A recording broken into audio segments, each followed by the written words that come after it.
Muito bom dia, boa tarde ou boa noite, dependendo, é claro, do seu confuso horário. Estamos começando mais um podcast, mais um dia feliz. Eu sou o Flávio Van Basten e hoje nossas convidadas são Liliane Olímpio e Letícia Veman. Olá. Hoje o tema é Projeto Antirracismo Descomplicado. Sejam muito bem-vindas. Obrigada. Prazer estar aqui com você hoje. O prazer é todo nosso. Antes de começarmos, vamos à nossa campanha de 7 anos de sorte. Basta você se inscrever no nosso canal, curtir nossos vídeos e faturar o prêmio. Você não vai ficar de fora dessa e vai investir na sua vida, certo? Vamos também ao oferecimento da Bidu, carregadores elétricos veiculares inteligentes. Basta você acessar o QR Code que está no final da tela e ter acesso a toda a gama de produtos. Lá você encontra tudo que você precisa para carregar o seu veículo elétrico. www.bidu.com.br. É um elefantinho que dá choque e ainda traz um amendoim para todos nós. Aliás, nossas convidadas estão aproveitando bastante o amendoim. Certo? Por onde começamos? É um tema bastante delicado, um tema que precisa ser explorado, precisa ser esclarecido e a gente precisa, de uma certa forma, mudar o rumo de várias coisas que acontecem na sociedade, né? Então, nada mais adequado de que tocar nesse assunto e tentar dar um rumo diferente para ele e mais adequado à sociedade que nós vivemos, certo? O que é o projeto antirracismo, Liliane, que vocês estão tocando? Eu e a Letícia nos conhecemos através dos nossos filhos na escola, onde a gente participou de um grupo de pais antirracistas. A partir dessa experiência, que foi uma troca muito bem sucedida com a escola e outras famílias, a gente entendeu que a gente tinha muita coisa para falar para o mundo, que a gente podia levar a nossa experiência extramuros. Então, a gente resolveu criar esse projeto e a gente se propõe a realizar rodas de conversa, bate-papos, palestras corporativas, consultoria para lojas, para condomínios e onde a gente puder estar para viabilizar conversas difíceis, que a gente não tenha medo de falar sobre racismo. A gente topa, a gente está, bora, né? É isso? É isso. E eu, como mulher branca, percebo nas pessoas brancas ao meu redor a dificuldade de começar essa conversa, né? Porque muita gente ainda pensa, mas eu não sou racista, esse papo não é para mim, eu não tenho nada a ver com isso, a culpa não é minha. E se exime de começar a entender que a culpa não é minha, mas a responsabilidade é. Né? Então, a gente consegue tocar essas pessoas para que elas entendam o lugar que elas têm nessa luta, né? E comecem a virar agentes transformadores, levando esse bate-papo para dentro de casa, para a empresa que trabalha, com ações também, que muitas vezes são pequenas ações que começam a mudar o entorno que a gente vive. E a ideia é multiplicar isso, levar isso adiante, né? Criar Sim. transformações. A gente costuma dizer que o que a gente propõe é que a pessoa troque a culpa pela responsabilidade crítica, que ela se comprometa a ter a intencionalidade de ser antirracista, que a partir do momento que ela não é atuante no antirracismo, que ela não se propõe a aprender e tornar isso efetivo no dia a dia, ela está contribuindo para a perpetuação do racismo.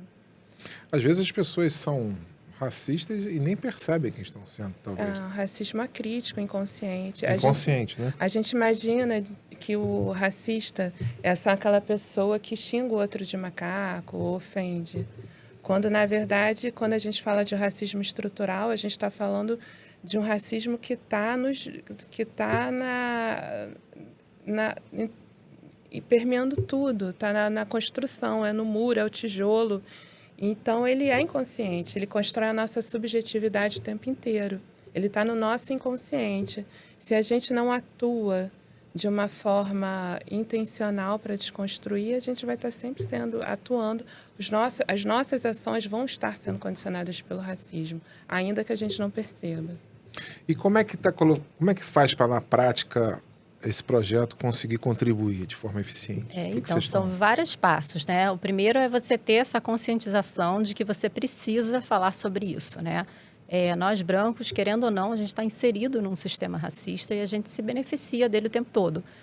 Então, o primeiro passo é a gente entender isso. Entender que, por nascermos brancos nesse país, somos beneficiados sim. E esse lugar de privilégio, a gente tem que falar muito sobre isso. E tem coisas muito simples que a gente pode fazer no nosso dia a dia, né? Eu vou te dar um exemplo aqui. Quantos influenciadores negros você curte no Instagram? Porque existem pesquisas de que os influenciadores negros têm muito menos seguidores do que alguns influenciadores brancos que nem têm tanto conteúdo assim. Então, vamos começar a ler mais pessoas negras? Não precisa ler exatamente sobre o racismo, mas vamos ler romances de autores e autoras negras? Vamos seguir essas pessoas? Vamos valorizar esse trabalho? Então, isso é um passo muito simples, que não custa nada e que a gente pode começar a fazer hoje. E através dessas pessoas a gente vai aprender muito, sabe?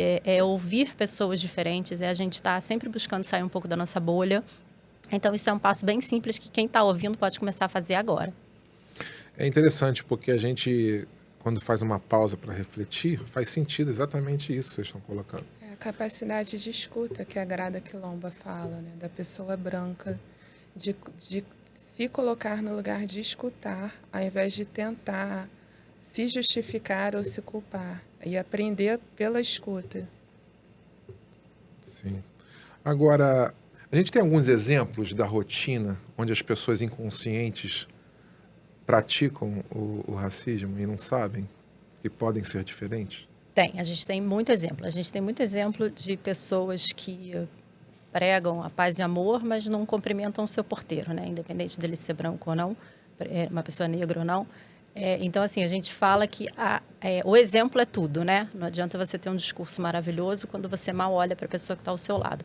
Então, o exemplo na prática o que você faz pelas pessoas que estão à sua volta, né? Se você tem uma funcionária na sua casa, o que você faz por ela? Você tá reproduzindo aquilo que existia ou você está ajudando essa pessoa a ter um futuro melhor, uma vida melhor, incentivando que a filha dela estude? Então, às vezes, as pessoas acham que as coisas são muito grandes e não são grandes, né? Até tem a Elisa Lucinda fala disso, né, Lili? Quer contar essa história? Ela costuma dizer que ela conversa com as amigas que se dizem antirracistas e ela pergunta: a filha da minha empregada, hoje ela é juíza. E a filha da sua empregada? O que você tem feito de verdade, além de falar que é antirracista? O que você tem feito para impactar e para mudar a vida de outras pessoas negras, né? A gente também fala muito, costuma trazer como exemplo o caso do menino Miguel, da mãe, que ali tendo uma relação de trabalho.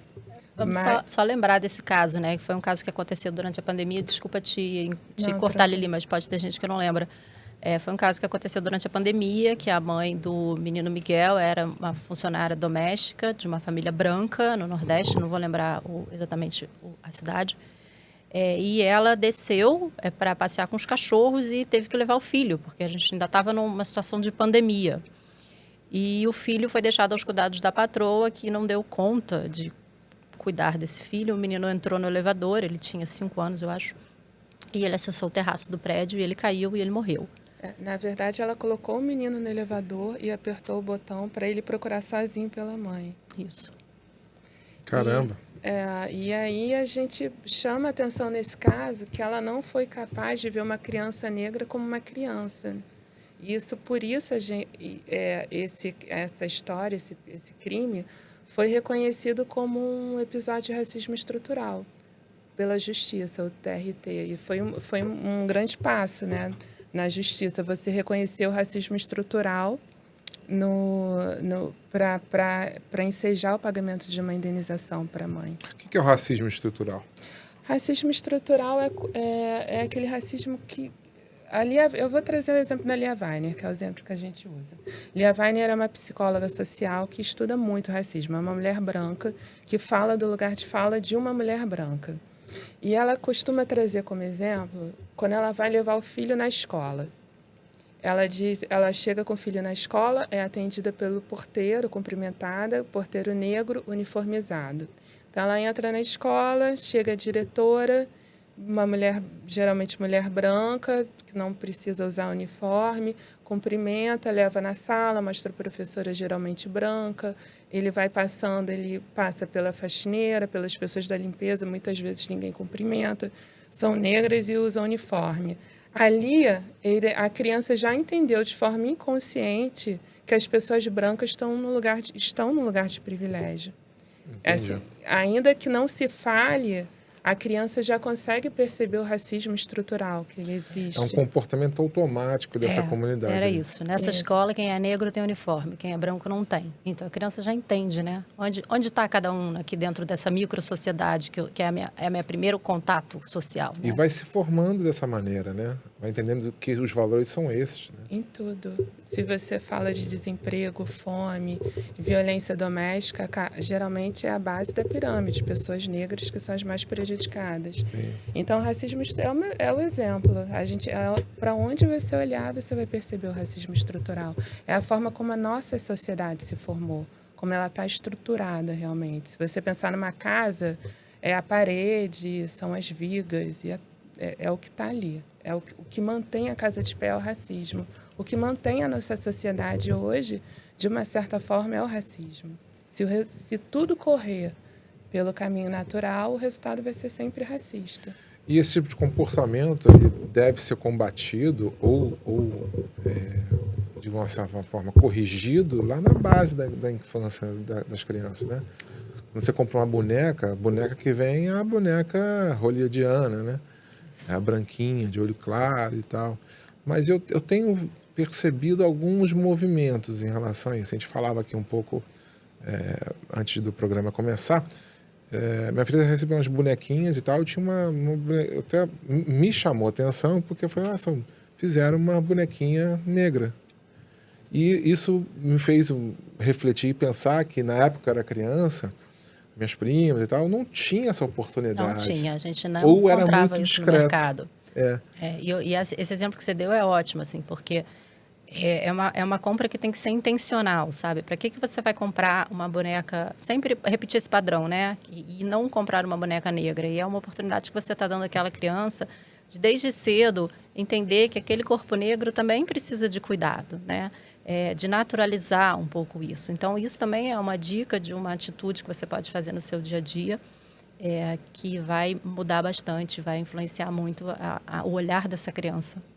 Porque o racismo, sob todas as óticas e qualquer tipo de nível e camada, eu acho um disparate, uma loucura isso.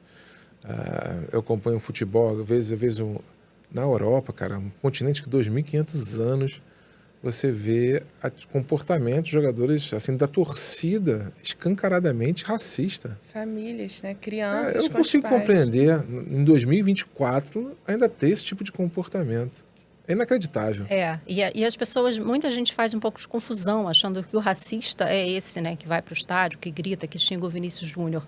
Esse é um racista completamente explícito.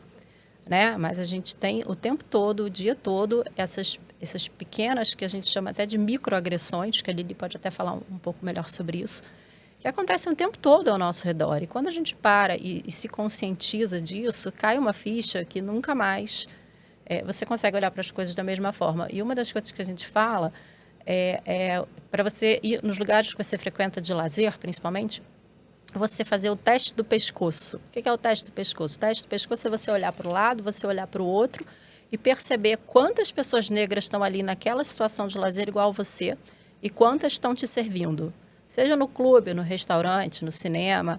E depois que você começa a fazer isso, é um exercício sem volta. Você faz isso em todos os lugares que você vai e o resultado é sempre assustador.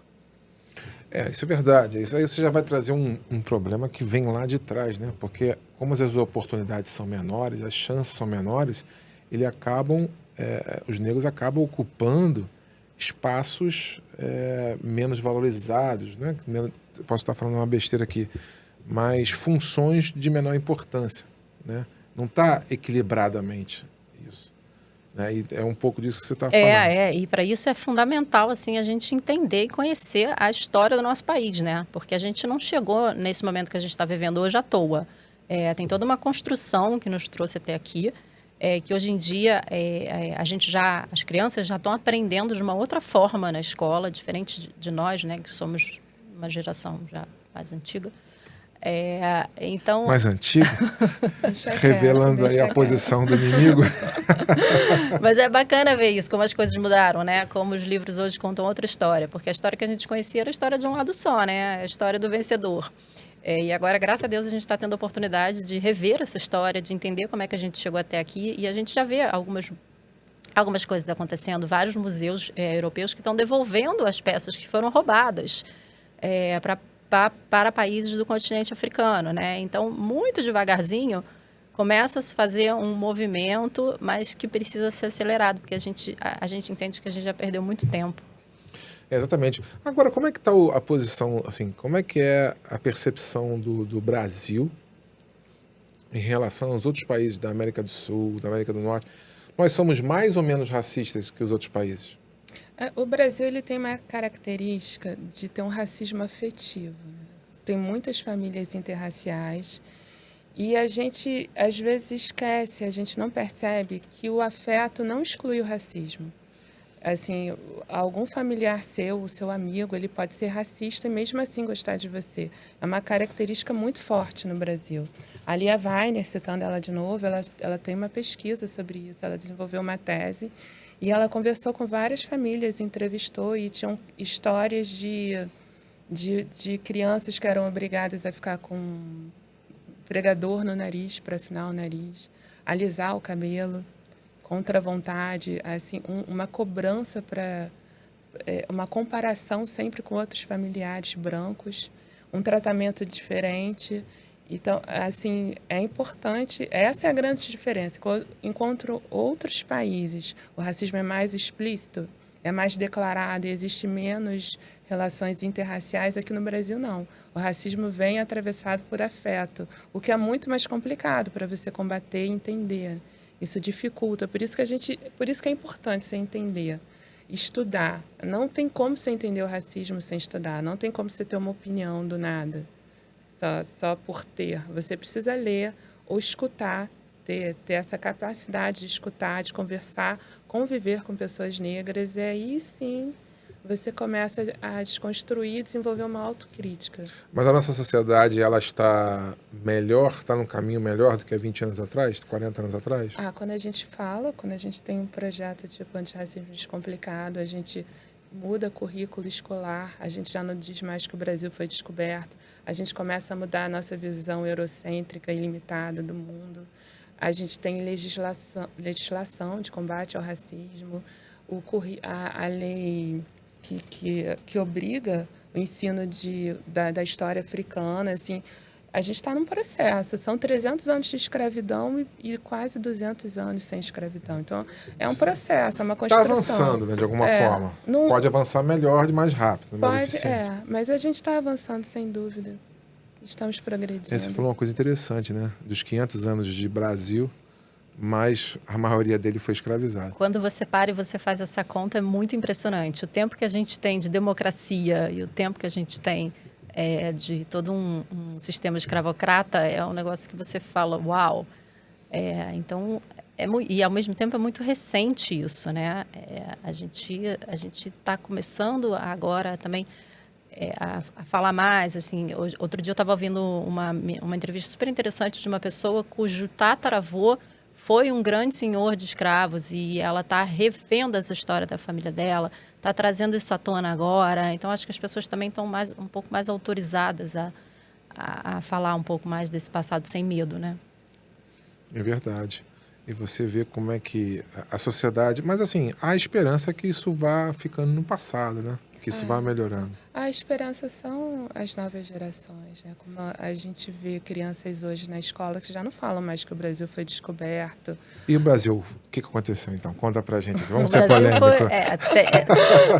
Já se fala que o Brasil foi ocupado, né? O Brasil foi invadido e não mais descoberto. Sei que quando os portugueses chegaram, já tinha gente aqui. Sim. Entendeu? Então, inclusive, há de se respeitá-los. Existem registros de que africanos navegavam até o Brasil. Existem registros de pessoas negras antes dos portugueses chegarem.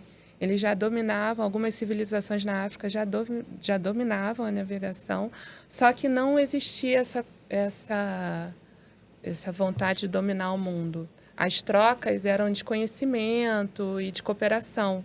Não existia essa intenção de colonizar e ganhar dinheiro e lucrar.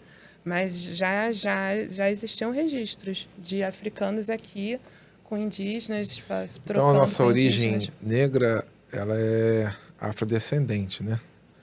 Então, os portugueses chegaram aqui, os portugueses não tinham uma origem negra, né? Eram brancos. Então, faz completamente sentido, né? Mas não é isso que a gente aprende lá na Não, é escola, porque é ou não isso, né? aprendeu, né? A gente aprendeu um lado da história, né? O lado do vencedor. E agora a gente está ouvindo agora não, já tem um tempo a gente está ouvindo as outras versões. E é engraçado que ele falou das novas gerações. Nós dois temos filhos de 13 anos, né? A maneira que eles contam a história já é outra. Às vezes a gente vai falar uma coisa para eles, ai mãe, óbvio, né? Pelo amor de Deus. Então dá um orgulho, dá um quentinho no coração, assim, ver que essa garotada está muito mais antenada, está ligada e vai ter um caminho muito melhor do que a nossa geração, por A exemplo. base vem forte, Essa geração tá vindo bem diferente mesmo. com certeza. Perdendo aquela coisa, né, que tinha antigamente, que era muito mais intensa. De certa forma, sim. Mas quais são as versões que a gente tem aí? Vocês têm aí pra gente? Da ocupação ou descobrimento? A gente dá, no nosso bate-papo, a gente dá uma pincelada, né, da história do Brasil e muita gente fica impressionada, assim, com o que houve e a gente fala muito por alto, né? Tem uma bibliografia vastíssima para ler, assim, a gente indica o livro do Laurentino Gomes, que é uma trilogia, né? Mas quer falar um pouquinho, Lili, das leis higienistas? Super bem, continua. Que, assim, houve um projeto de embranquecimento nesse país, né? O Brasil foi a congressos sobre isso. O projeto de imigração, né, de trazer os europeus para cá, tudo isso tem um porquê. E a gente não aprendeu dessa forma, né?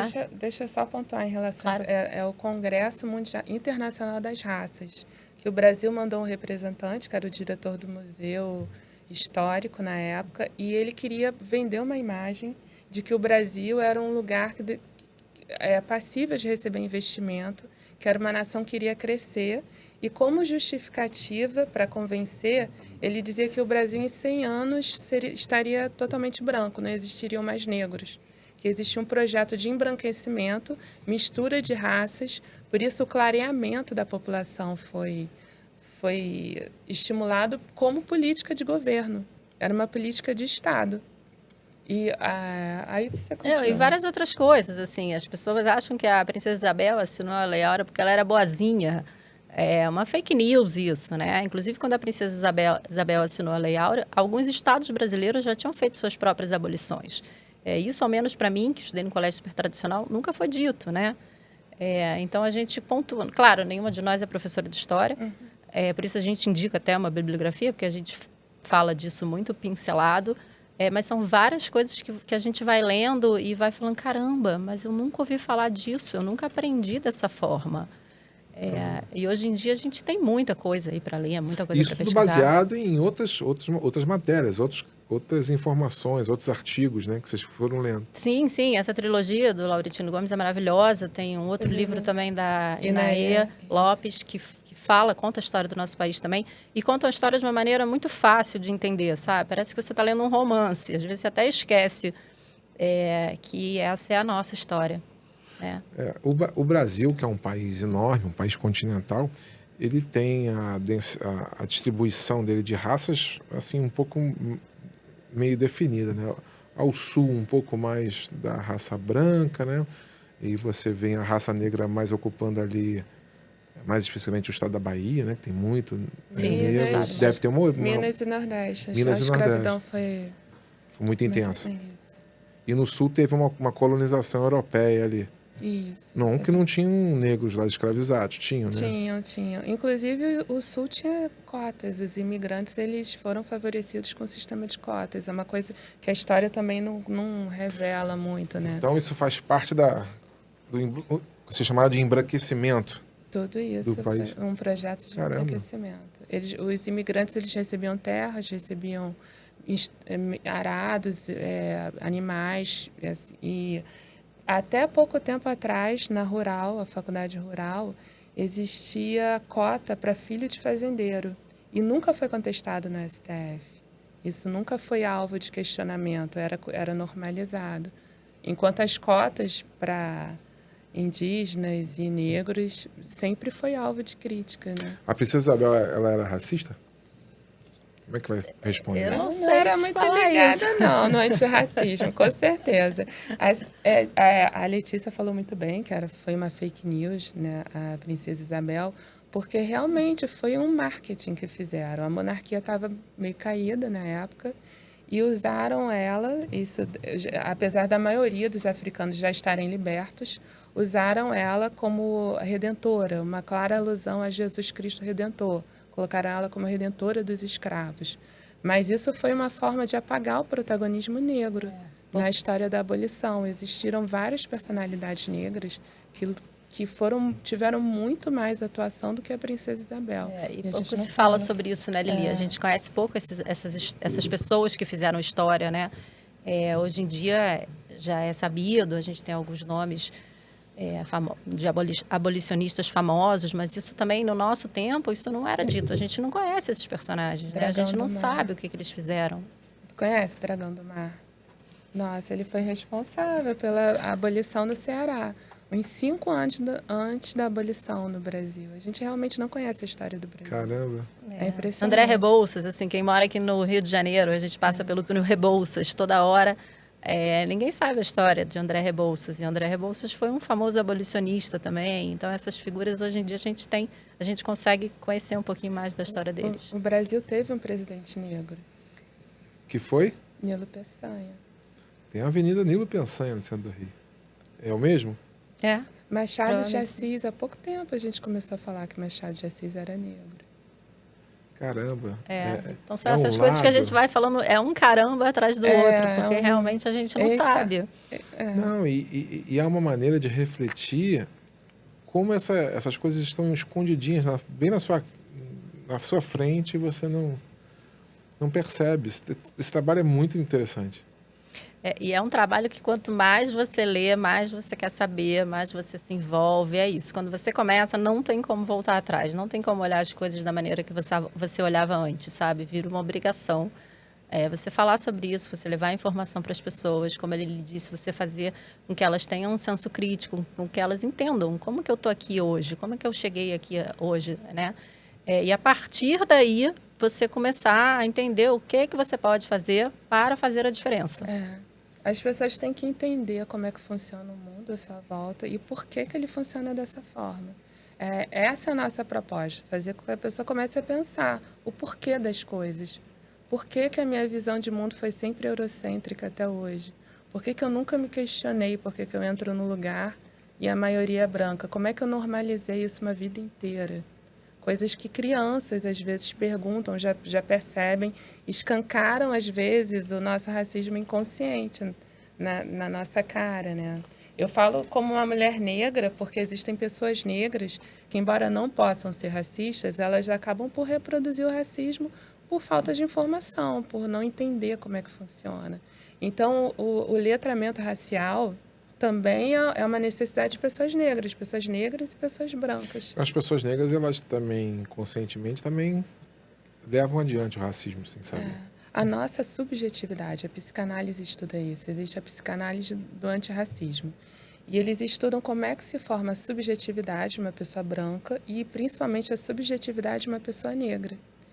Como é que é incutido ali, através das memórias que vão formando o inconsciente, memórias de trauma. E os traumas também podem ser transmitidos de geração para geração. Existem pesquisas com famílias judias que se comprovou que o trauma pode ser transmitido pelo DNA, de uma geração para outra. E a mesma coisa com racismo e escravidão. Então, a pessoa Esse exemplo do judeu é impressionante. Impressionante, não é? Porque eles, todo mundo sabe, né, o sofrimento e o trauma de uma geração inteira, né?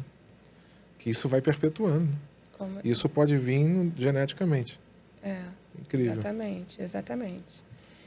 E assim como a subjetividade de uma pessoa negra, ela é construída para consolidar um sentimento de inferioridade, a subjetividade de pessoas brancas é o contrário. Ela incute um sentimento de superioridade. Por isso que algo que a gente traz muito para a reflexão é a fragilidade branca em discutir o racismo. A resistência que existe de algumas pessoas negras algumas pessoas brancas, desculpa, se verem como racistas e debaterem, terem essa conversa. Tem um medo muito grande de falar sobre racismo, né? E as cotas, assim, existem sistema de cotas para alguns segmentos, não tem? Acho que na educação, né? Nas faculdades, tem mais alguma outra que eu estou esquecendo? Faculdade. Isso está adequado ao modo de ver? E concursos. É uma forma de reparação, uma forma de tentar trazer a igualdade para quem sempre foi tratado como desigual, sempre saiu mais para trás, né? Sempre numa situação de desvantagem. É uma forma de compensar.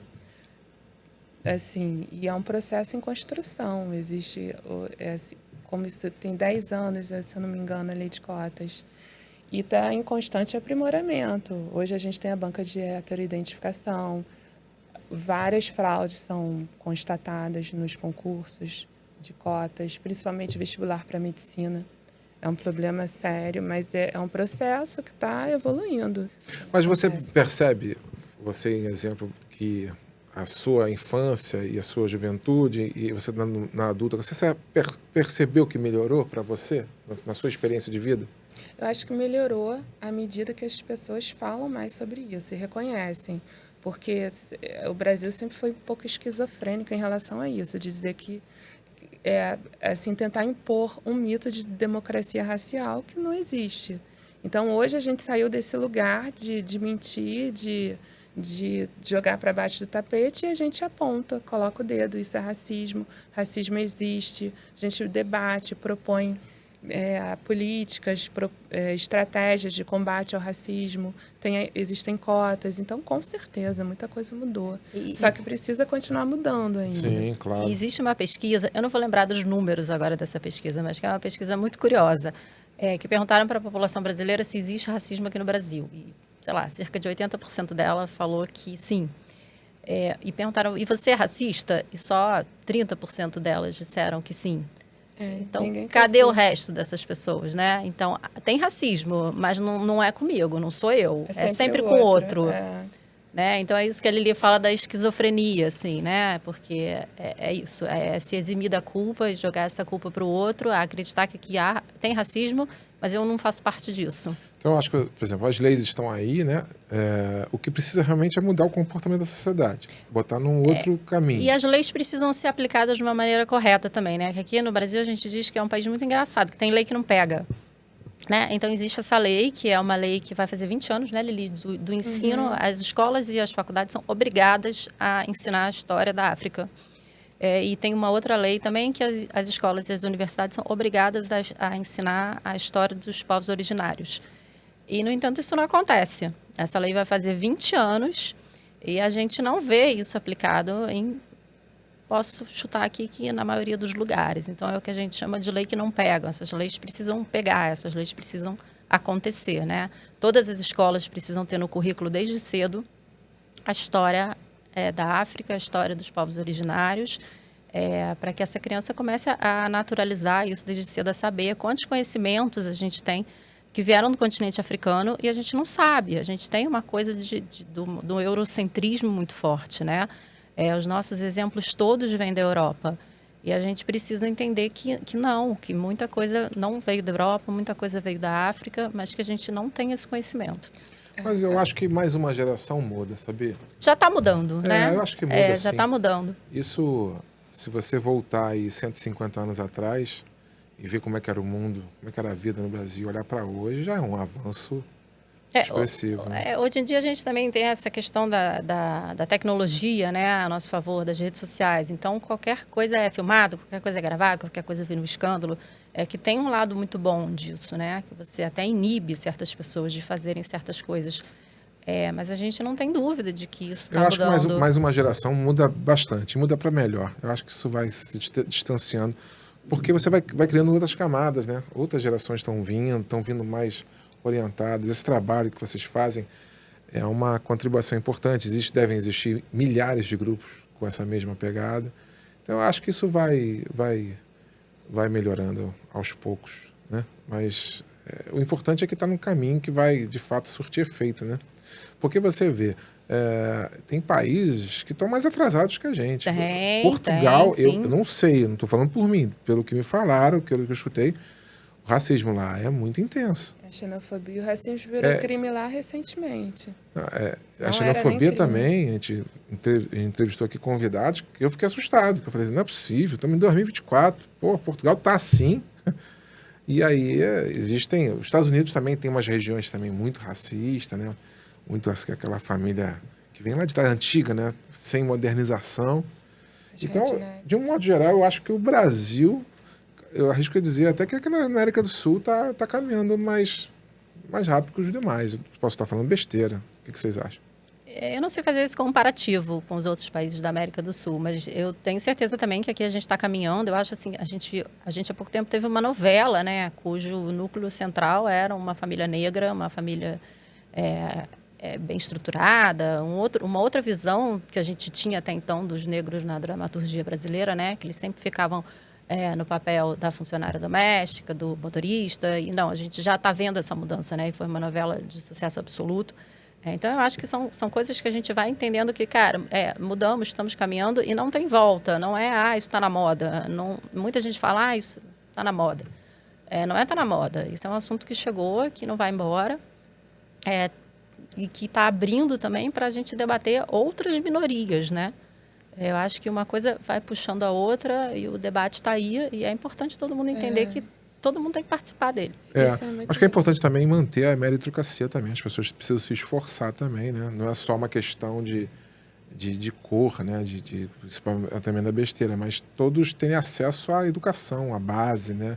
E se tornarem... O mundo ideal, né? O mundo ideal é aquele que a gente não vai mais precisar da política de cotas, porque a pessoa todo mundo vai partir de uma educação adequada, mas isso a gente acha, eu particularmente acho que ainda falta um pouco. A gente eu acho que precisa ter Acho uma que praticamente revolução. tudo se encaixa na educação. A gente precisa ter uma revolução educacional aí para que a gente Muito. chegue nesse mundo ideal o mais rápido possível. Igualdade de oportunidades. Igualdade de oportunidade. Acho que a base de tudo é educação. Eu não vejo a educação evoluindo na mesma velocidade com que esses grupos, como vocês fazem, esse projeto, evoluem. Acho que a educação é meio abandonada na base ali e precisa de mais atenção. Porque se você reparar, a base de praticamente tudo é na educação. Um país nunca vai ser um bom país se ele não tiver uma educação de base forte.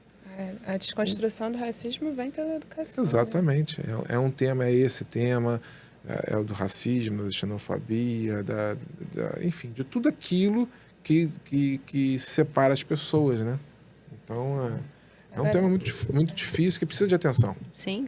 A Letícia falou uma coisa muito legal, né? Que a partir do momento que você começa a trabalhar a desconstrução do racismo em você, a sua visão de mundo muda totalmente. Você começa a desconstruir várias outras coisas.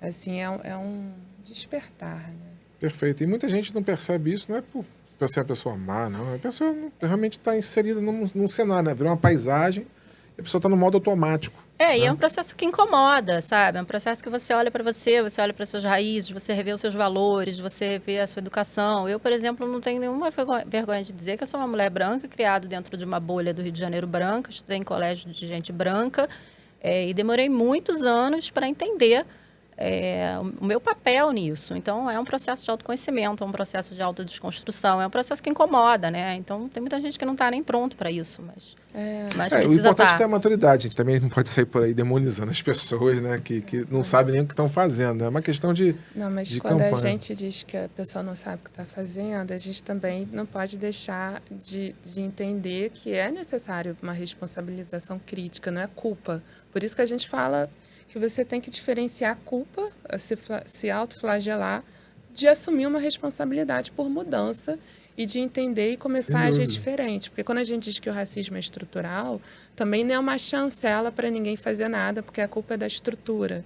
Porque sim, claro. ainda que seja um problema coletivo, estrutural e grande, a mudança depende do indivíduo. Então, é necessário que cada pessoa se responsabilize por se desconstruir e atuar efetivamente pelo antirracismo. E como é que é a receptividade dos grupos que vocês palestram e levam esse tema adiante? Como é que tá? A gente Acho sente um máximo. impacto grande, né? A gente sente que as pessoas ficam mexidas e muito tocadas e às vezes até um pouco envergonhada, porque é isso, né? Olha para dentro. E depois dos bate-papos, a gente teve a oportunidade de indicar umas peças teatrais que estavam acontecendo aqui no Rio de Janeiro, que são peças muito fortes, assim, e essas pessoas foram assistir. E o retorno é muito impressionante, sabe? É você ver através da arte também. Então, são vários recursos que a gente indica para essa pessoa, que é o que a gente chama de se letrar racialmente. E toca, sabe? Toca muito e começam a questionar. E a gente faz provocações no sentido de você, que é uma empresária branca. O que você está fazendo dentro da sua empresa? Quantas pessoas negras tem dentro da sua empresa? Uma? É a moça do cafezinho. Então, vamos mudar essa realidade dentro da sua empresa, porque essa busca por esse profissional negro, ela tem que ser uma busca intencional. De repente, você não vai encontrar uma pessoa que tem um inglês fluente, porque essa pessoa não teve oportunidade. Mas que tal você treinar essa pessoa? Você paga um curso de inglês para ela, você faz enfim, um curso de especialização. As pessoas, é caro. É caro, mas você mudar a nossa realidade, tem que haver um esforço, tem que haver né? É caro, você paga, enfim. Então, são várias coisas que a gente dá uma provocada para que essa pessoa entenda que eu vou sair daqui fazendo um pouquinho que seja, mas eu vou mudar o meu entorno. Inclusive, a Lia Weiner, citando ela de novo... Ela é a nossa musa do antirracismo. Ela fez uma pesquisa no escritório de advocacia em que ela entrevistava as pessoas como é que elas tinham sido admitidas no escritório. E, geralmente, as pessoas brancas diziam que tinham sido contratadas por indicação. E pessoas negras explicavam que passaram por um processo de seleção super sério. Tinham que falar mais idiomas, cursos. Então, foi exigido muito mais das pessoas negras do que das pessoas brancas. E ela conclui que, muitas vezes, uma pessoa branca ela não consegue entender que ela tá ocupando o lugar que ela ocupa só porque ela é branca. E isso é um processo dolorido, como a Letícia fala. Você se vê num lugar de privilégio e de desconstruir o que você normalizou a vida inteira, de repente ver que você não é uma pessoa assim... Não é que não seja tão legal, mas que você tem coisas a trabalhar em você, né? Existe um lado que você tem que ver e realmente desconstruir de uma forma intencional e incessante todos os dias. E quando é que foi o estalo para vocês iniciarem esse projeto? Desde quando? Assim? Foi na escola, né? Como a Lili contou, a gente se conheceu na escola através dos nossos filhos, eles eram da mesma turma. E a gente tem uma grande amiga, que é a Fernanda, que sempre questionou a escola, que vinha fazendo um trabalho meio solitário. E um dia ela falou, vamos formar aqui um grupo e vamos entrar com propostas para a escola. E aí a gente começou, a gente foi abraçado pela escola, assim, que aceitou nossas sugestões. Depois a escola criou um departamento de diversidade, como tem o departamento de RH, de finanças, agora tem um departamento de diversidade. E aí, quando a gente viu que aquela sementinha ali já estava plantada, a coisa já estava rodando sozinha, a gente... Por que não continuarmos, né? Por que não levarmos esse assunto? A gente tem um network de pais muito grande, né? Pessoas que estão interessadas nisso. E aí a gente começou devagarzinho, aqui e ali, e estamos aqui hoje. Você tem uma percepção bem sólida hoje sobre isso. Você já tinha isso antes? Não. Ou você foi despertando? Eu fui despertando, sabe? E a Lili foi uma pessoa que me pegou na minha mão e falou, vem cá. É uma pessoa que eu não tinha vergonha devo ter falado altos absurdos para ela. E li, estudei muito, estudo muito, leio muito. E cada vez que eu leio, eu quero saber mais. E preciso saber muito ainda. Mas a gente vai desenvolvendo, né? Vai desenvolvendo a escuta, vai se aproximando um pouco dos outros, ouvindo. Eu gosto muito de ouvir, eu gosto muito de pessoas. Então, para mim também... Seus filhos se dão bem? Sim, não são mais da mesma turma, mas se dão bem, sim. Se dão bem. E o B, Meu filho, é super consciente, né? Impressionante. E o seu? Assim. O meu filho, ele é maravilhoso. Ele anda com a camisa da Angela Davis. Ele é muito consciente, ele é realmente letrado. E ele se posiciona. Ele gosta do cabelo, ele gosta de ser um menino negro. Uma vez eu paguei um curso para ele sobre o universo, explicava a origem da ciência. Quando ele viu que o curso começava falando da Grécia, filosofia grega, ele, mãe, fala sério, que a filosofia começou na Grécia, o quê? E o Egito, não sei. Aí não quis mais fazer o curso. Então, ele realmente ele sabe, ele vem forte. É aquilo, a base vem forte. Ele sabe questionar, ele sabe argumentar, ele conhece e ele se posiciona. Ele se posiciona muito bem. E quais são os próximos passos do projeto? Para onde está caminhando? Vai crescer ainda mais? Vai. A gente está oferecendo nossos bate-papos em grupos de pais, cuidadores e não cuidadores. A gente também está oferecendo isso para empresas, qualquer instituição que esteja interessada também em proporcionar isso de uma forma leve, dentro do que dá para ser leve, sem julgamento. A gente entende que tem pessoas que não sabem, estão começando, e eu passei por esse processo, então eu entendo. As dúvidas podem ser absurdas, que a gente acolhe. E o que a gente fala o tempo todo, não tem culpa, tem responsabilidade, né? O que foi, e como é que a gente pode fazer diferente a partir de agora. Bacana. Trabalho bastante bonito que vocês estão fazendo aí. Vocês vão fazer parte da história, né? De alguma forma, né? Contribuindo com vários outros grupos que vocês estão atuando aqui no Rio de Janeiro, não é isso? É isso. Os bate-papos que a gente fez, por enquanto, foram online, né? Até porque a gente consegue que mais gente participe. E você é empresária, né? Isso. Você já está praticando isso no seu negócio, na sua empresa? Minha empresa é muito pequenininha, mas eu estou o tempo todo praticando. Eu virei uma chata, eu sou a chata do grupo das mães, questiono tudo. Vamos lá, gente, vamos falar com a escola, porque a escola avançou muito, mas tem muita coisa ainda para avançar, né? Então, eu sou a chata dos grupos.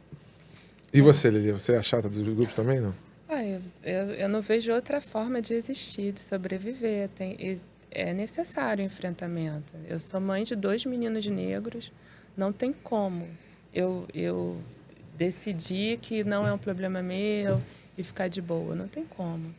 Não tem como virar as costas para isso. Não tem. É a questão de sobrevivência, de existir.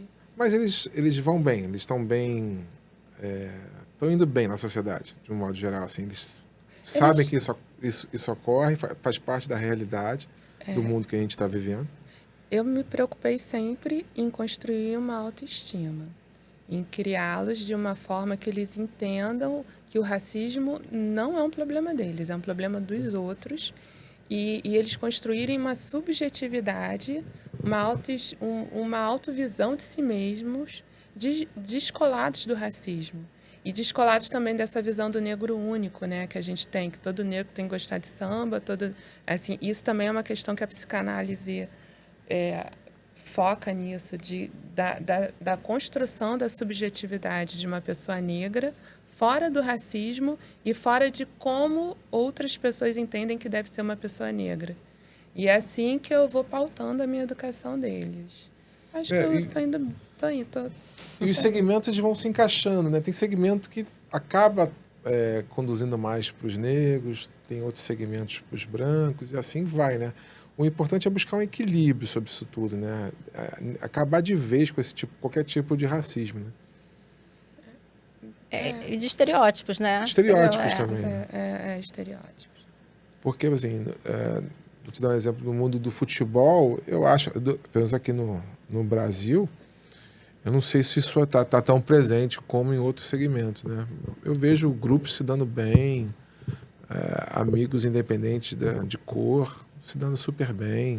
Mas é como a gente tinha falado, né? O Brasil tem essa coisa da democracia racial e do racismo afetivo, que o racismo não está só em agredir alguém ou cometer um crime. Sim, e quantas vezes verdade. Você não ouve entre grupo de amigos, entre casal, falando: ai, mas ela é uma preta diferente, ela é uma preta que não parece preta, ela é uma preta de alma branca.